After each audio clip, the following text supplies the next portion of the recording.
Okay, so here's part two. I wanted to elaborate on some things and clear some things up. The reason why it was a shock for me to see that guy that I had gotten into it with driving a Mercedes is, first off, he didn't even have his license. And second of all, he could not afford a Mercedes for sure. He was bumming rides from me and anybody else that would give him rides. As far as the apartment manager, I called it Comcast. I'm old school. It's actually Infinity now. But she worked there before she became the apartment manager.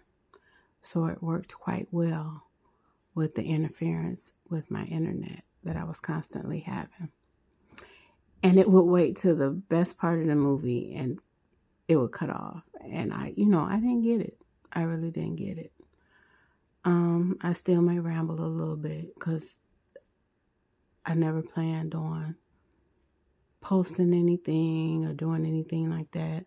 I'm not looking for money or notoriety. I just want to get my testimony out because I'm tired. I've had certain people in my life, throughout my life, that has done nothing but try to break me down. And with this program, it can do that. It tries to break you mentally, spiritually, and financially. But what I've noticed, or what it has done for me, is that it's actually made me stronger. It's made me more honest. It made me confront some things from my past that I was ashamed of, that I am no longer ashamed of. It helps right now that I'm getting hit with the weapons. They hit my eyes. I can feel it in my eyelashes and my eyeball. Sometimes I feel it in my tongue, the back of my head, my feet, and parts of my legs. It gets pretty close to my groin, but it hasn't attacked my groin yet. Here, I will say, when I was in Michigan, I would wake up with severe Charlie horses, but I didn't know what was going on. I learned later on that part of the technology that they use causes Charlie horses and tinnitus. Okay, the ringing in the ears. I'm sorry, y'all, that's not your spirit guides. Now that I will say, it's not your spirit guides. Well, it's not spirit guides for me. I will say that. It was a few notes that I had to take to go over things.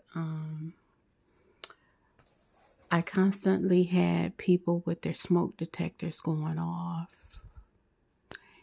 And I would have the EMS at my building quite often. I didn't think much of it because, like I said, I'm from Detroit and it's a bunch of nigga shit goes on. It's just what happens. So I didn't put too much into it. I do remember coming out the building, or I remember coming home from work, and when I pulled up, it was like a formation of 5 police cars. They came from around the back of the building and pulled up with a lady. I never saw this lady before. I still didn't think much of it. I'm from Detroit, and they do drug raids all the time. I didn't know it was for me. I have gone out in the morning to go to work, and I always throw my trash out in the morning. And I noticed it was 2 young guys. They both had their cars parked, and they had their trunks open, and they wouldn't let me see them, but they just both had the trunks open. I said, that's so weird. You know what I'm saying? But I had no idea about targeting. I don't even know if this video will reach anyone, because I noticed YouTube don't let the real ones speak, or they don't let them connect with the other real ones. This is just a bunch of mess. I have to keep reaching for my notes because stuff I have to forget because I want to get everything out about Michigan before I move on to the next state. I started noticing, well, my truck, I had a Nissan truck, and I started noticing it kept overheating. Okay. I had several cars that just kept overheating. I kept having to replace the radiator. But I'm just thinking, it's just wear and tear on the vehicle. I never put too much into it. I kept getting a lot of nails in my tire. Now, mind you, all the while I was in Oakland County, I had not a nail in my tire. Not one. As soon as I moved back to the D, I started getting nails in my tire. But I chalked it up to Detroit because Detroit got the kind of people that will be right next to the trash can and still throw the trash on the ground. That's just what they do. You know what I'm saying? I love my city, but it's a lot of ignorant shit that goes on in the city. And I'm going to tell my truth. I don't care what people think about me or say about me. I've been having people try to tear me down for, oh my God, for so long. I'm 50 now. I don't give a fuck. Blessed to be 50. Okay? I didn't get desensitized with the vehicles for the simple fact it's Detroit. There's a lot of cars. So I never noticed like any colors of cars or anything like that. As far as red, I'm pretty sure people wore it, but it's like my favorite color. So they really couldn't fuck with me with that. I love red. I wear red now. Let's see, what else am I trying to get through before this? They also found my third grade homeroom music teacher from Holcomb Elementary. But I loved her so much. I wish I could have found Mrs. Stern too, and not just Miss Brooks. Bitches. Okay, on to it. I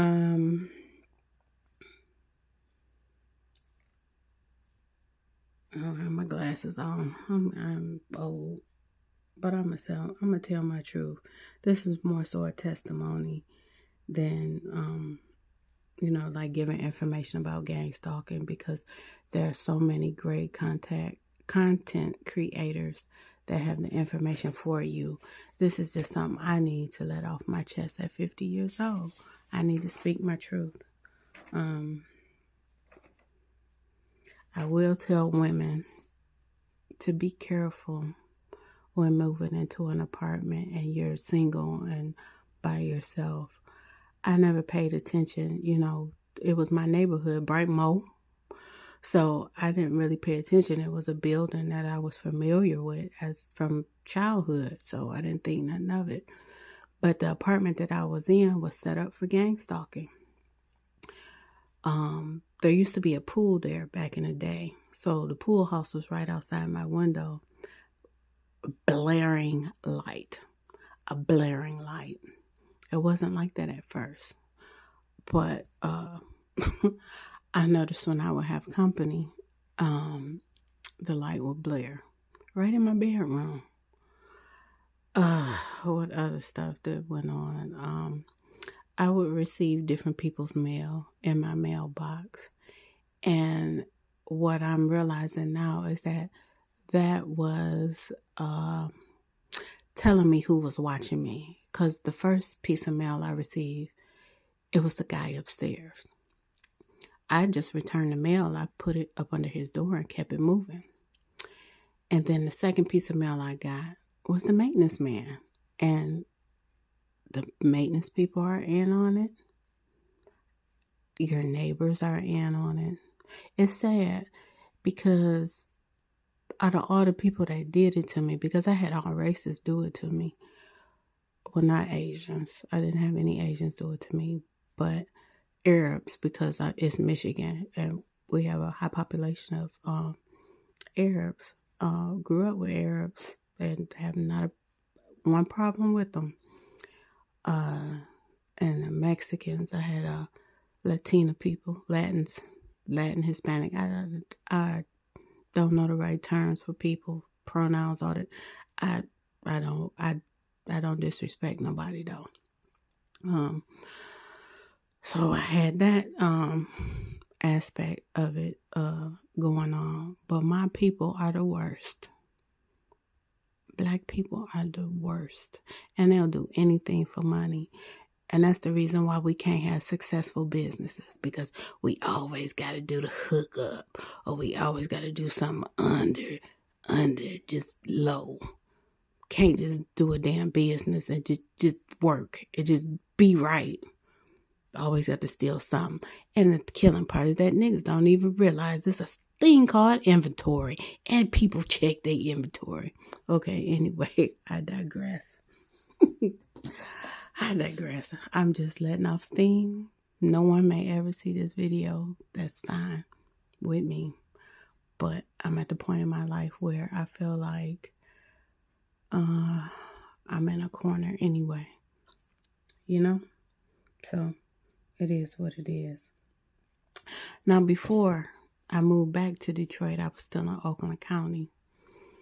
And I was in a city called Pontiac, which is basically Detroit. And I noticed I came home one day. Well, I was home, and the maintenance guy tried to get in. And I said, "What are you doing?" He said, "Oh, I just wanted to make sure that was the right key." That was so odd. Then he ended up quitting. I ended up going shopping with my sister. And I came home one day after work. And when I opened the freezer, I noticed a pack of chicken wings was gone. Okay, I'm black. I know how many packs of chicken wings I bought. It was starting to amp up then. And then I noticed when I would drive, people would pull up on the side of me, laughing. But I didn't put too much in it. I just saw, they kids. You know what I'm saying? Okay. Back to Detroit. So when I was in Detroit, I started noticing people following me. And just when you grow up in Detroit, you just taught certain things. I'm pretty sure it's like that in a lot of cities, urban cities. But I'm going to make a right turn. Okay, you can make a right turn too. I'm going to make another right turn. Okay, you might have to make another right turn too. I'm going to give you the benefit of the doubt.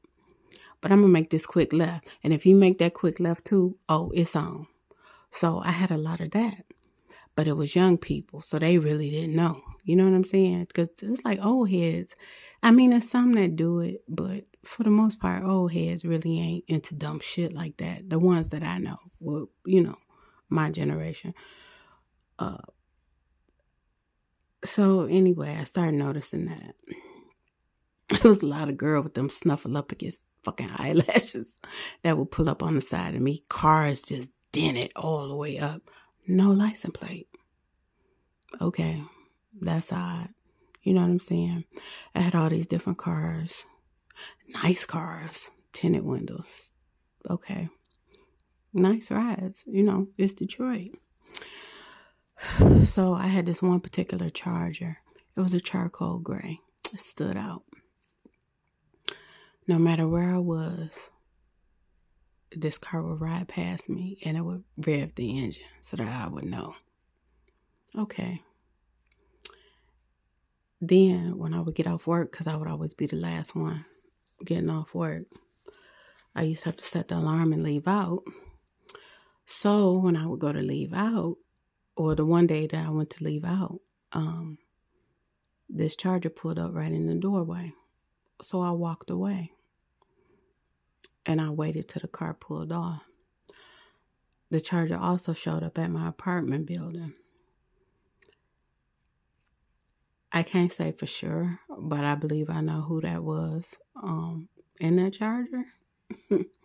Trying to intimidate me, but I didn't think nothing of it because I knew that by me seeing who I saw, that my daughter's father was behind it. So I thought he was just flexing. Let me know, yeah, I know a lot of people. I'm not thinking gang stalking. You don't. Who would? imagine this. I'm new to this. I wouldn't do this. I'm not finna go out my way to try to stalk no fucking body. I don't give a fuck about you. You know what I mean? I don't, it's just, I'm gonna get up at 7 a.m. because they leave out for work. And it's the dumbest shit ever, ever, ever. But people do this. And we all sound crazy trying to explain this to y'all. But we so sincere. And it's from the bottom of our hearts. We know what we know. We see what we see. It's people that go around and they show you the one headlights. And it's the groups of different colors of cars. And then it's the white utility trucks. And it's just like, it's part of it is like bullies. It's bullies. It's people with low self-esteem that want to fuck with and mess your day up and mess your life up because they got low self-esteem. You know what I'm saying? Okay, anyway, I'm trying to make sure I get everything about Detroit out the way before they even followed me to the drive-in. I used to go to the drive-in sometime just so I could, drink and eat in peace, and they would follow you to the drive-in. It's just ridiculous. You ain't got nothing to do. So you gonna pay to get in the drive-in to come stalk somebody. Okay. Whatever. I also want to say, too, that unfortunately, your family is in on it. Not all, maybe. Maybe all. I don't know. But it has to be your family because it has to be someone to find the lookalikes of your relatives or to give pictures of your relatives. I don't know exactly how they do it, but they find motherfuckers that look just like motherfuckers. I'm going to say that. Okay? I'm going to say that. So, I saw a lady come in the Chinese joint. Looked so much like my dad, I almost passed out. All this is not coincidences. They find your childhood friends. I mean, people you haven't seen in 30, 40 years. And you run into this person. And you think it's wonderful to see that person. No. They in on it too. They in on it. I used to always see a supervisor I had. And she was supposed to be Christian. Okay, whatever. If that's what you say. If that's what you want me to believe. And I'm not knocking Christians. But there's a way Christians walk. And that wasn't it. Gang stalking is not it.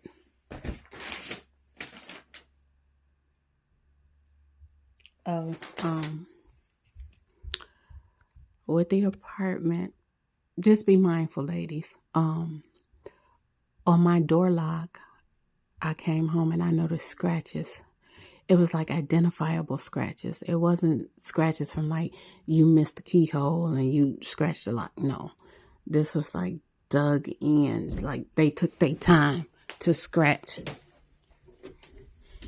in my lock to like notify people that this the apartment to look out for. This is the one to watch. My grandbaby then came in here. I had a job. And with the job, do the bug. And with the job, I noticed that it was a lot of family members working there. I never worked a job like that where the family members, everybody was related some way and another. It was a lot of husbands and wives together and sisters, and they were in on it and make it so bad. It was supposed to be for the mentally ill. It was a mental health behavioral service. So they're supposed to help the mentally ill. But they were in on it too. It's just amazing when you look back and you start connecting the dots of the agencies. Now, I know some people say the government is in on it. I can't say that the government is after me. I can't say that. But what I will say is that there are people in positions that abuse their authority. I will say that. But I don't think the government is like on me or after me or nothing like that. I'm not a threat. I'm a threat to maybe cheeseburgers, but I'm not a threat to the government or the United States. And since Doodlebug is in here, I'm gonna wrap this up and I'll be back.